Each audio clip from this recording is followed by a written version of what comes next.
Ya kalau ada masalah jangan dipikirkan, Diapain? diselesaikan. Cuma pakai pikiran. Pakai pikir. Seulas senyuman Seulas senyuman lebih menyegarkan daripada segelas minuman. lebih menyegarkan dari segelas minuman. Masya Allah. Sedekah itu hanya pertama buat diri kita dulu ya Pak Yai. Karena kenapa kita ini hidup diberi oleh Allah. Jadi harusnya memberi. Dan pada saat kita memberi sebenarnya itu buat kita, buat bekal kita. Bukan buat dia. Benar gak Pak Yai? Sedekah itu tak difa'ul bala. Masya Allah. Sedekah itu menolak bencana. Jadi ketika ada bencana menghadang, sedekah muncul. Tutup.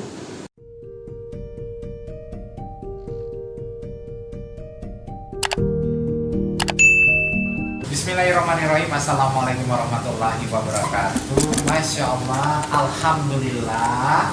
Pada malam yang bahagia ini saya kedatangan Ustadz Kiai yang terkenal seantero Indonesia. Masya Allah. Pada saat saya masih remaja, masih kuliah, dan sampai sekarang luar biasa. Saya sangat bangga kedatangan tamu yang istimewa, Pak Kiai Syarif Rahmat. Ya Allah, ya Allah, ya Rob, bahagia banget ini. Pak Kiai, apa kabar? Alhamdulillah. Sehat Pak Kiai? Ternyata nggak berubah-berubah ya Pak Kiai. Saya lihat di TV waktu 20-15 tahun yang lalu nggak berubah-berubah, begini-begini aja nih.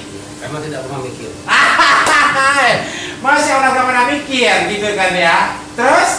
Ya kalau ada masalah jangan dipikirkan, Diapain? diselesaikan. Cuma pakai pikiran. Pakai pikir. Aduh, gila ini awal seru banget ngobrol-ngobrol sama Pak Ian. Yang pasti 1 bulan lagi kita akan menghadapi dan menjalankan ibadah puasa ya di bulan Ramadan, yang bulan yang penuh berkah. Nah, saya pengen mendapatkan ilmu nih langsung dari Pak Iyai yang sangat terkenal ini. Gimana sih mempersiapkan bulan suci sebagai hamba Allah untuk bisa mendapatkan keberkahan? Yang pasti banyak sekali limpahan rahmat di bulan Ramadan.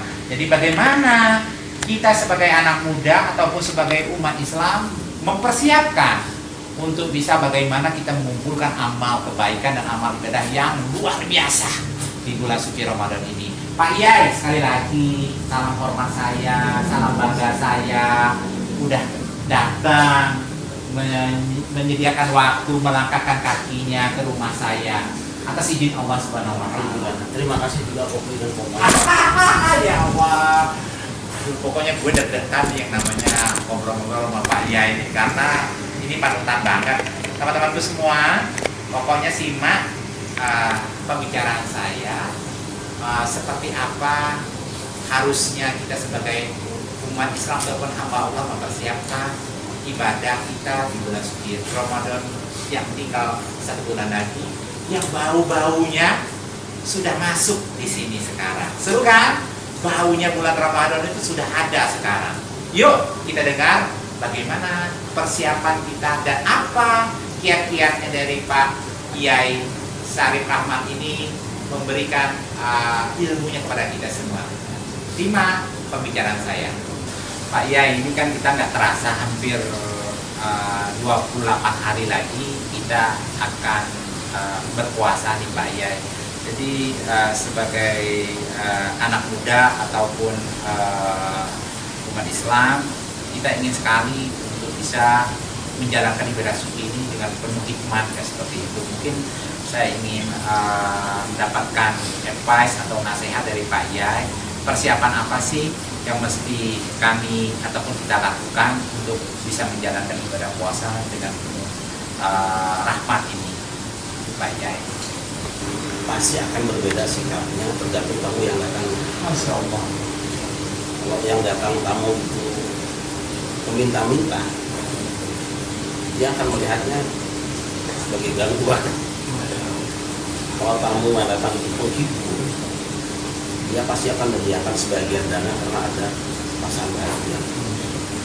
Dan ketika tamu yang datang itu adalah tamu yang memang ditunggu karena dia ini bisa menyelesaikan problem hidupnya, dia jauh-jauh hari pasti akan menyiapkan apa yang paling baik menurut dia untuk disajikan pada tamu tadi, karena khawatir tamunya tidak betah dengannya.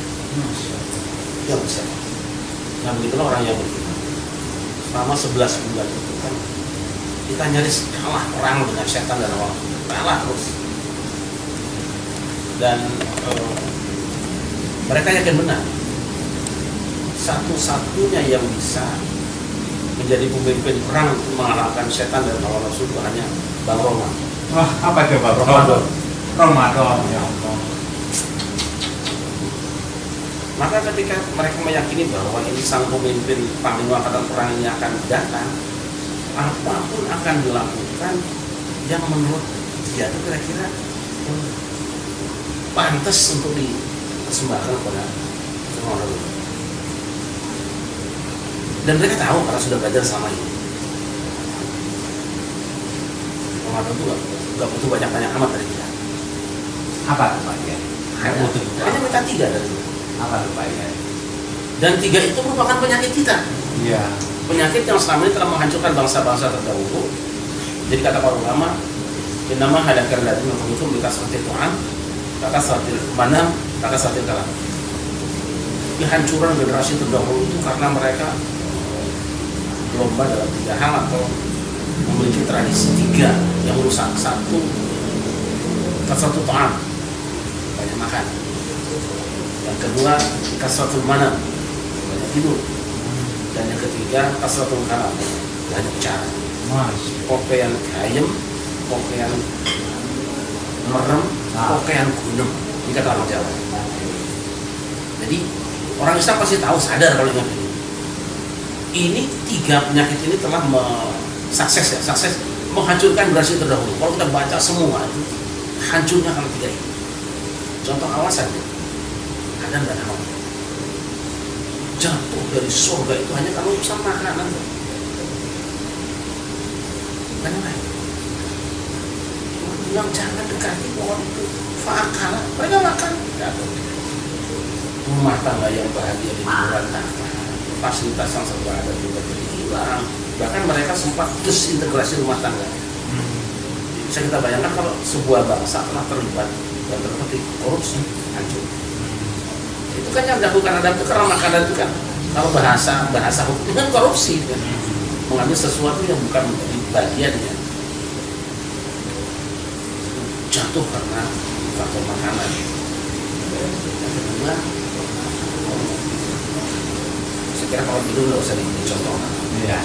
Kasratul kalam, banyak bicara. Nabi Nuh, mana dulu? Iblis.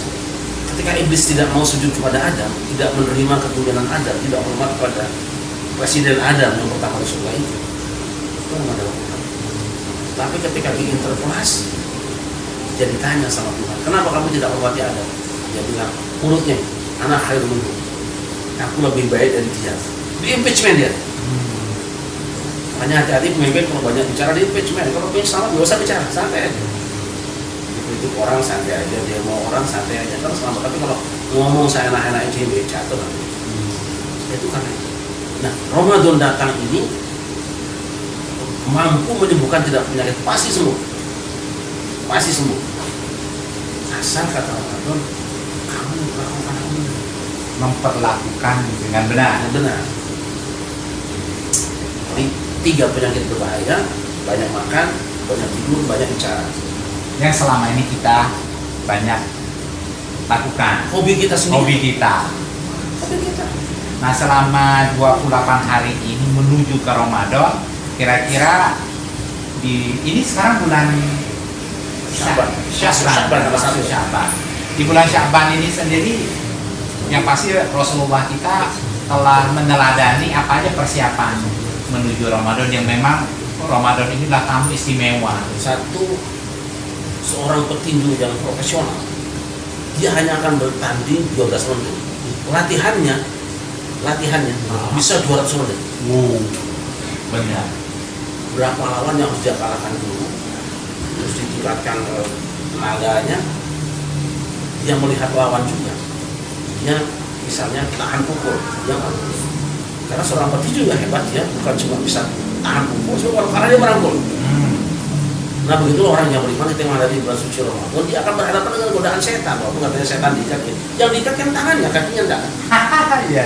Biasa kan bulan Ramadan kita suka melihat kalau setan diikat tangannya, kakinya kan kelihatan gantung di warung-warung nasi kan. Itu setan juga.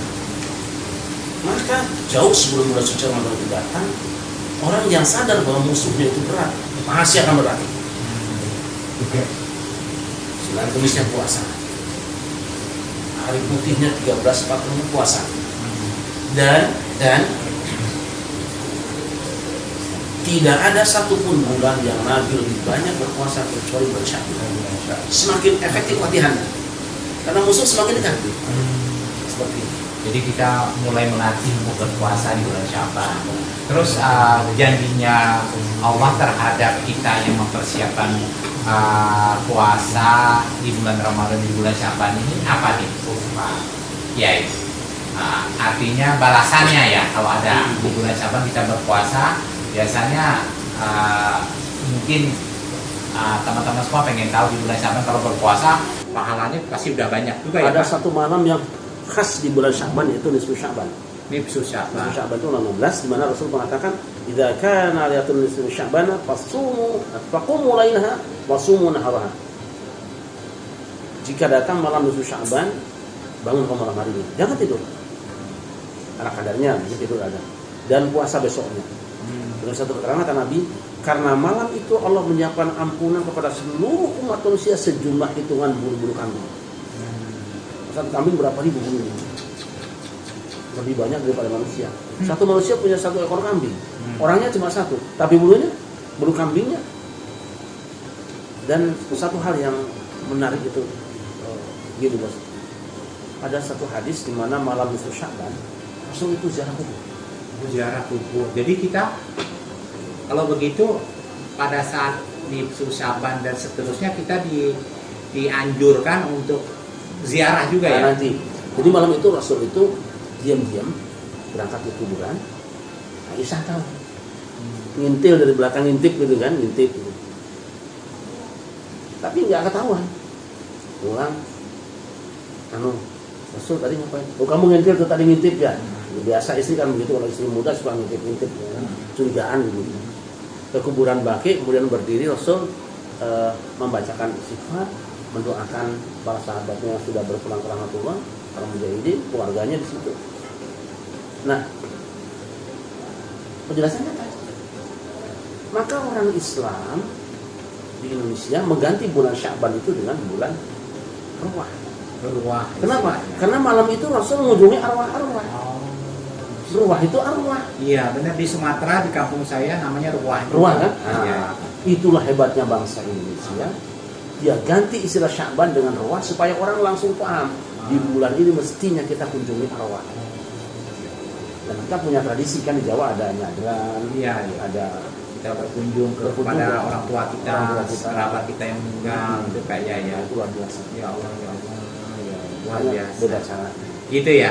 Jadi teman-teman semua, begitu banyak persiapan yang mesti kita jalankan pada saat tamu istimewa ini akan datang menemui kita.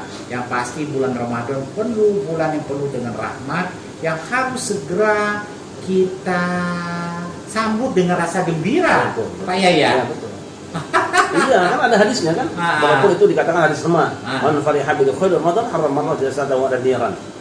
Siapa yang gembira dengan kedatangan Ramadan, tubuhnya haram tersentuh neraka.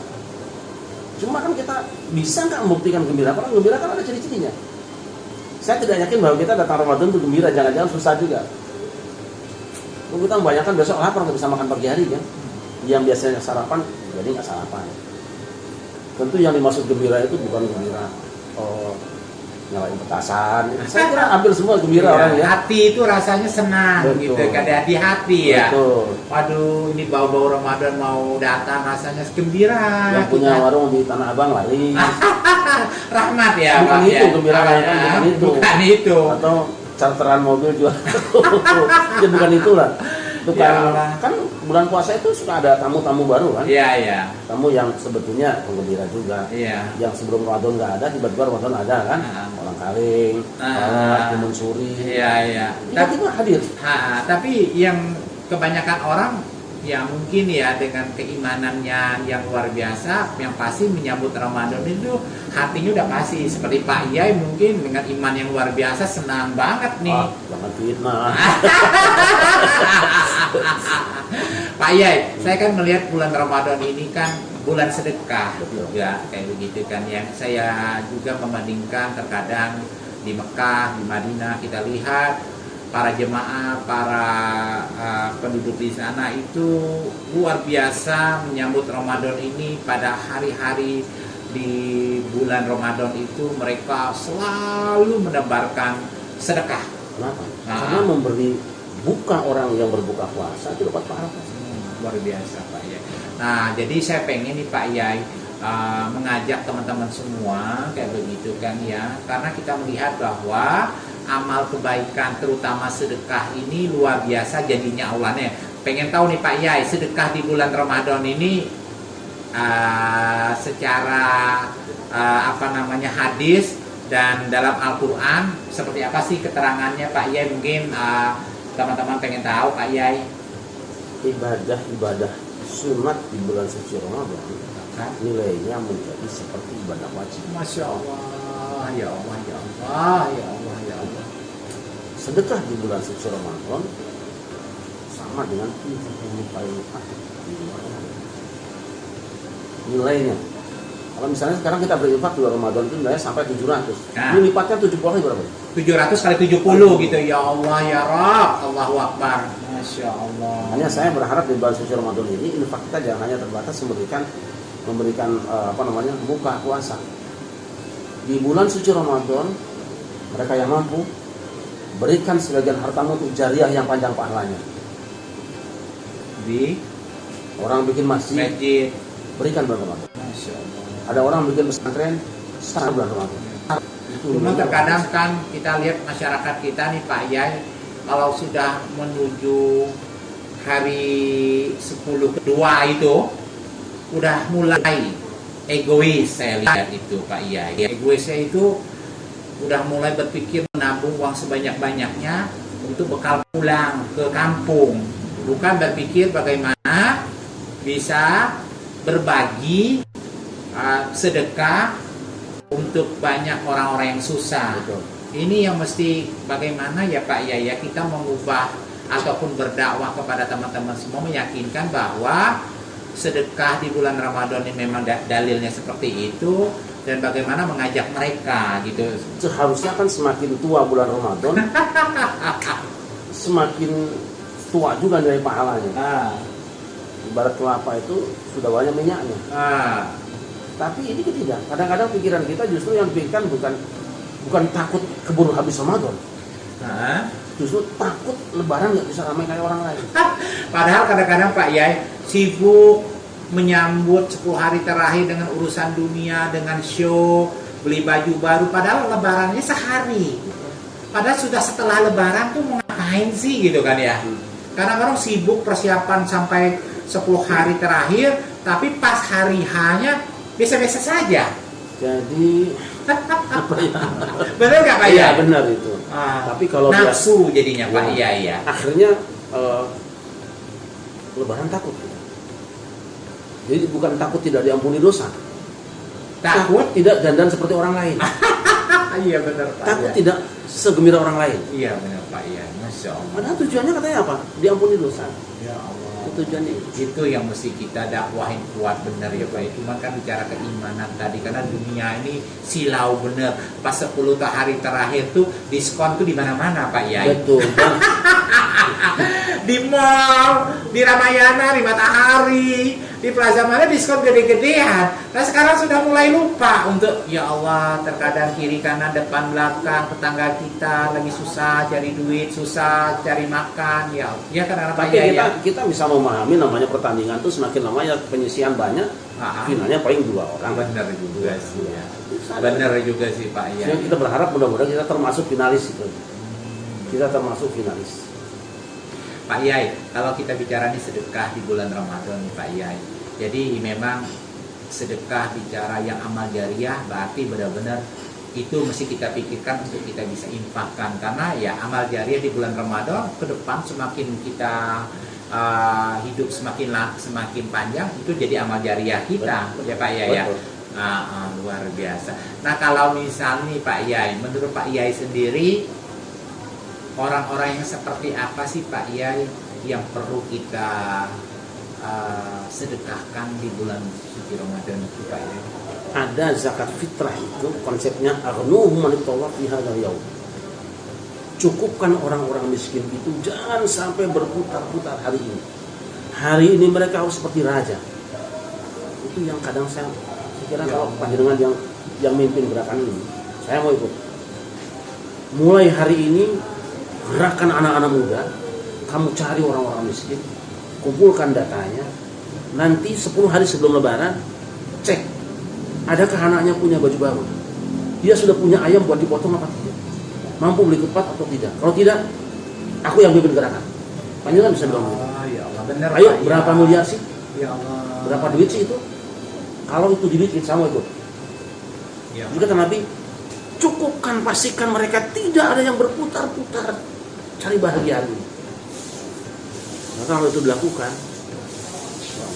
saya kira banyak Jakarta ini, banyak.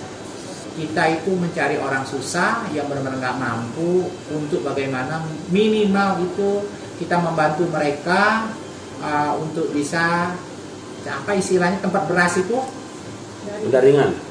Tangkring berasnya itu ada, ataupun minimal lauknya sudah ada Pak Yai. Oh iya, saya ingin dulu kan belum kenal saya, nah, sekarang kenal. Ayo kita terlibat, saya ingin terlibat untuk hal seperti ini. Kita mencari Tuhan. Jangan merasa kita memberi orang miskin. Kamu cari Tuhan di situ. Kenapa? Anak-anak dalam kasirati qulubuhum. Tuhan bilang, Allah bilang, aku di tengah orang-orang yang hatinya resah, yang hatinya retak itu. Orang cari Allah itu ke Ka'bah, ya tidak salah. Ada orang cari Allah dengan nangis di masjid. Percuma kau menangis di masjid, meminta ampun atas dosamu, tapi kau tidak bisa menghentikan tangisan orang lain. Istighfar ribuan kali, panggil nama Allah, la ilaha illallah ribuan kali, tapi ada orang yang menangis kamu nggak dengar. Jadi tidak perlu jerit-jerit Tuhan, tidak usah. Tidak usah Tuhan sayangi kami, tidak usah, tidak perlu. Ar-Rahimun yarhamuhumur rahman. Orang-orang penyayang itu pasti disayang oleh Tuhan yang penyayang. Jadi tidak usah minta irhamu man fil ardi. Kamu buktikan sayangmu pada yang di bumi, aku sayang kamu. Itu kuncinya.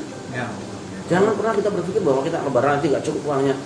Saya kira udah mengalami sendiri kan. Begitu uang di awal Ramadan diberikan, di akhir Ramadan itu datang seperti hujan.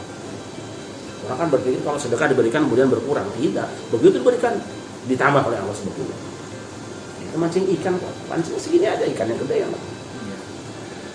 Ya teman-temanku semua, kita semua yang mampu, ya ini udah mau mendekati Ramadan, marilah kita mempersiapkan, bukan hanya mempersiapkan bagaimana kita berpuasa di bulan Sya'ban, tapi bagaimana juga kita mulai dari sekarang berpikir untuk mengumpulkan harta kita, ya untuk kita bisa bagikan minimal 2-3 hari sebelum Ramadan. Kita bisa sama-sama mengasihi, menyayangi terutama orang-orang yang benar-benar susah untuk mencari atau mencari penghasilan ataupun untuk bisa mendapatkan makanan. Itulah pentingnya kita. Kalau dilihat dari nasihat dari Pak Yai, jelas bahwa pada saat kita mengasihi, menyayangi orang susah, pada saat kita berkumpul sama orang susah, disitulah ada Allah Subhanahu Wa Taala hadir, karena Allah Maha Pengasih, Maha Penyayang, dan kita mengasihi, menyayangi orang-orang susah, pasti kita akan disayang oleh Allah. Dan Pak Yai juga terkadang kan pada saat momen mau menghadapi Lebaran juga nih Pak Yai, terkadang banyak juga orang susah, bukannya gembira, juga sedih Pak Yai. Karena ini dunia. Pada saat 3 atau 4 hari mau Ramadan, mereka diuji oleh Allah tidak mendapatkan banyak uang terkadang. Padahal kadang bicara keimanan itu nggak penting-penting amat, tapi kita menyadari bahwa keimanan orang beda-beda, dan tergantung kita ini. Nah, saya terkesan sekali bahwa memang kita ada zakat untuk bisa berbagi ya Pak ya, 2-3 hari atau seminggu sebelum Lebaran. Tapi terkadang orang-orang susah itu tidak hanya berpikir untuk mendapatkan beras saja. Terkadang kan zakat itu kan memang beras atau uang. Kadang pada saat pembagian itu kadang dapatnya nggak gede-gede amat Pak Yai. Diusahakan kalau terkumpul 100 juta, diusahakan bagaimana 100 juta dibagi 300 orang sehingga dapatnya 300.000 doang. Satu hal yang mungkin tidak boleh kita berpikir. Kadang kita berpikir kalau zakat itu memberi orang, bukan, itu hak dia yang Allah titipkan ke kita, kita suruh anterin. Makanya zakat jangan pernah ngundang orang kalau bisa. Antarkan.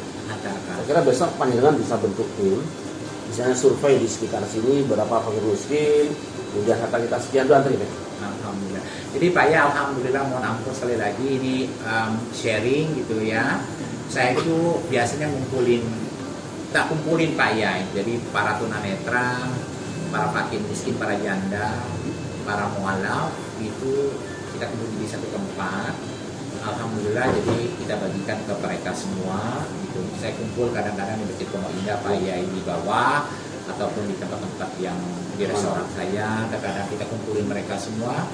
Jadi minimal pada saat 3 hari 2 hari sebelum Ramadan itu mereka udah bahagia Pak ya. Minimal beras sudah ada gitu ya Pak ya. Itu yang saya mau bagi pengalaman ini, bahwa alhamdulillah karena ini pengalaman orang pada saat melihat orang tua saya Pak ya.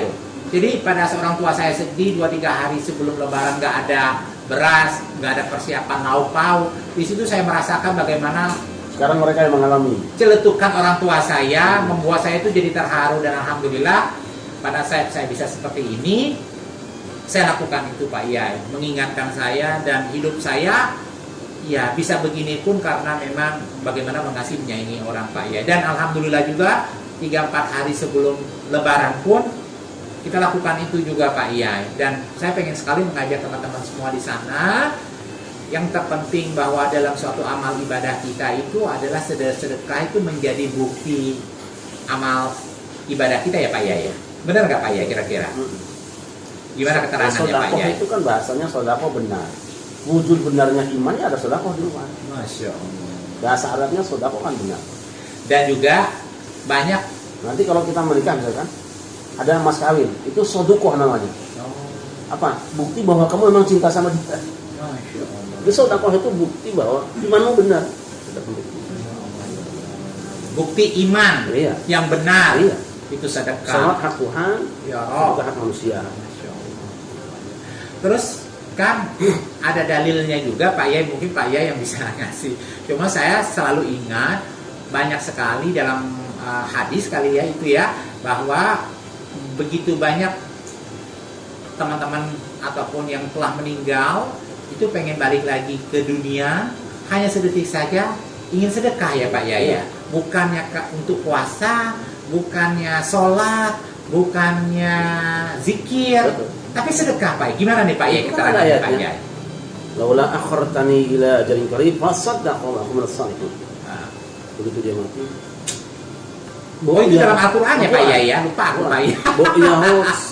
Matiku ditunda sebentar saja, biar aku sempat sedekah. Dan aku menjadi orang yang baik berguna bagi orang lain. Iya benar itu kan. Wala yu'akhirullahu nafsan idza jaa ajaluha. Tapi Tuhan tidak akan pernah menunda ajal seseorang. Makanya sebelum ajal tiba, pastikan engkau sudah bersedekah. Dan itu di kalangan sahabat Nabi itu menjadi budaya, sehingga ketika ada seseorang meninggal dunia, itu anaknya bertanya kepada Rasulullah, ya Rasulullah, inna ummi ufturita wa lam tusab wa dumha law takallamat tasaddaqu afalaha ajru in tasaddaqu anha. Ya Rasulullah, ibuku meninggal dunia mendadak sekali. Mungkin kalau tidak mendadak dia ingin sedekah karena sudah biasa sedekah.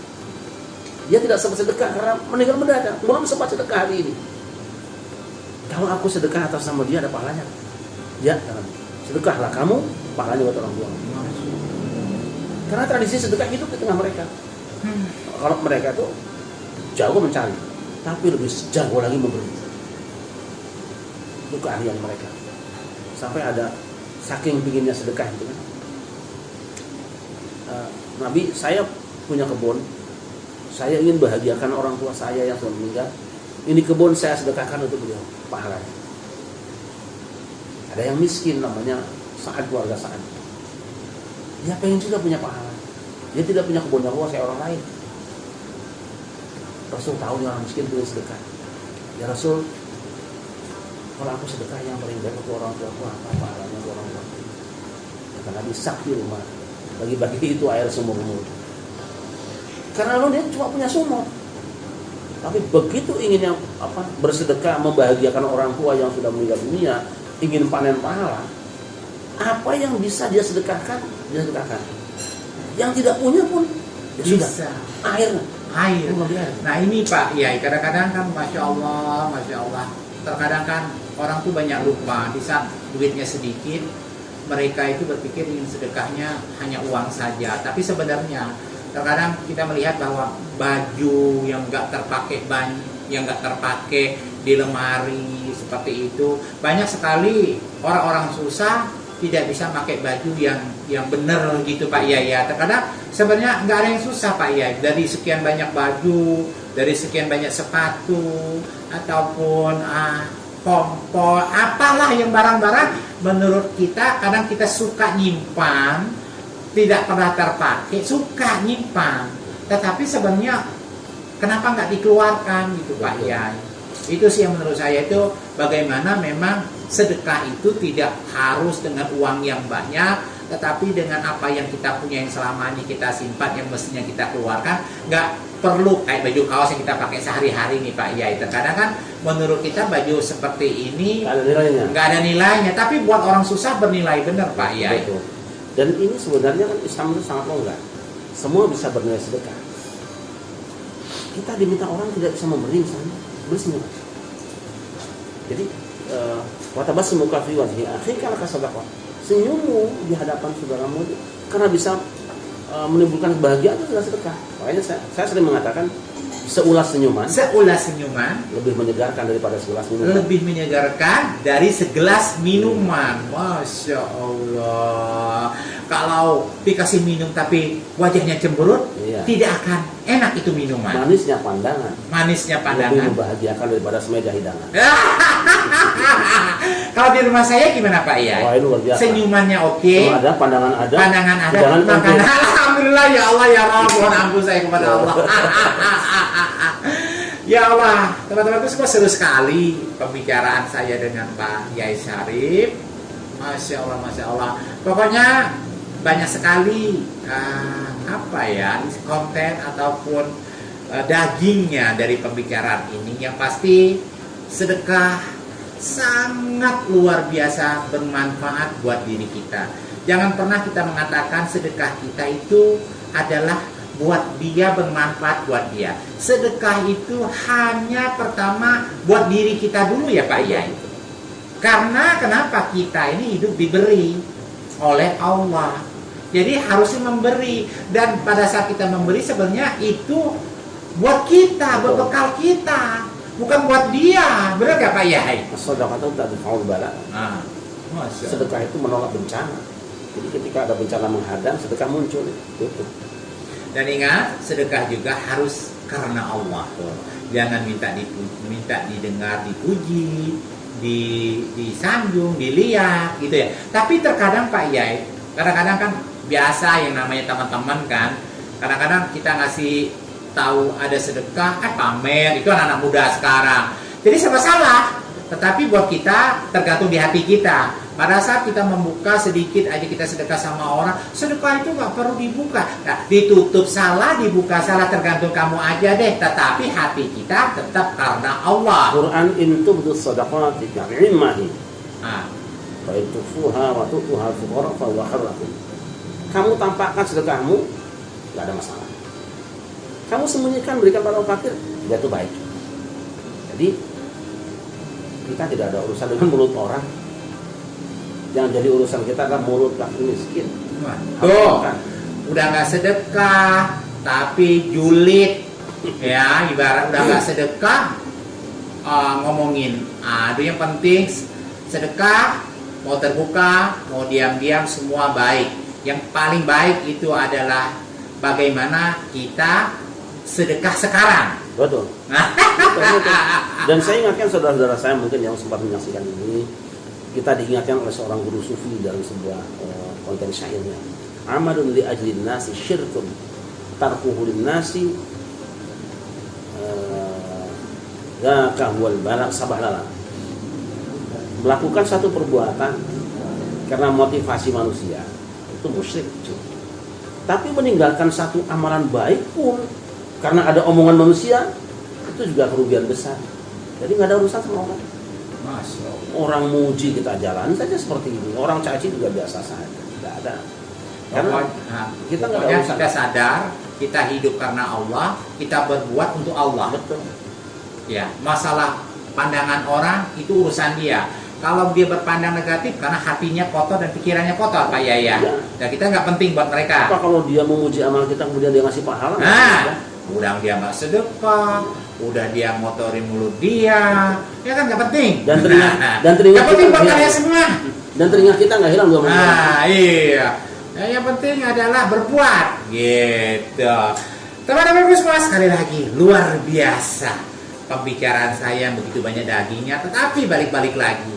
Waktu singkat sekali dan saya akan kembali lagi di waktu-waktu yang akan datang untuk bisa ngobrol-ngobrol lagi dengan Pak Iyai yang terkenal seantero Indonesia dan dunia ini.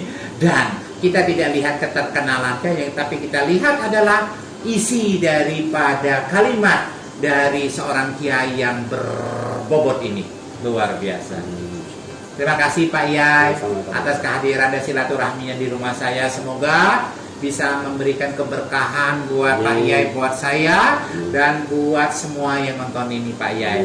Pokoknya kami sebagai manusia, tempatnya dosa, tempatnya salah, tempatnya kilap, dan tidak ada kesempurnaan sebagai manusia. Sekali lagi, yang sempurna hanya milik Allah, dan yang paling benar adalah Allah Subhanahu wa Ta'ala. Terima kasih. Wassalamualaikum warahmatullahi wabarakatuh. Waalaikumsalam warahmatullahi wabarakatuh.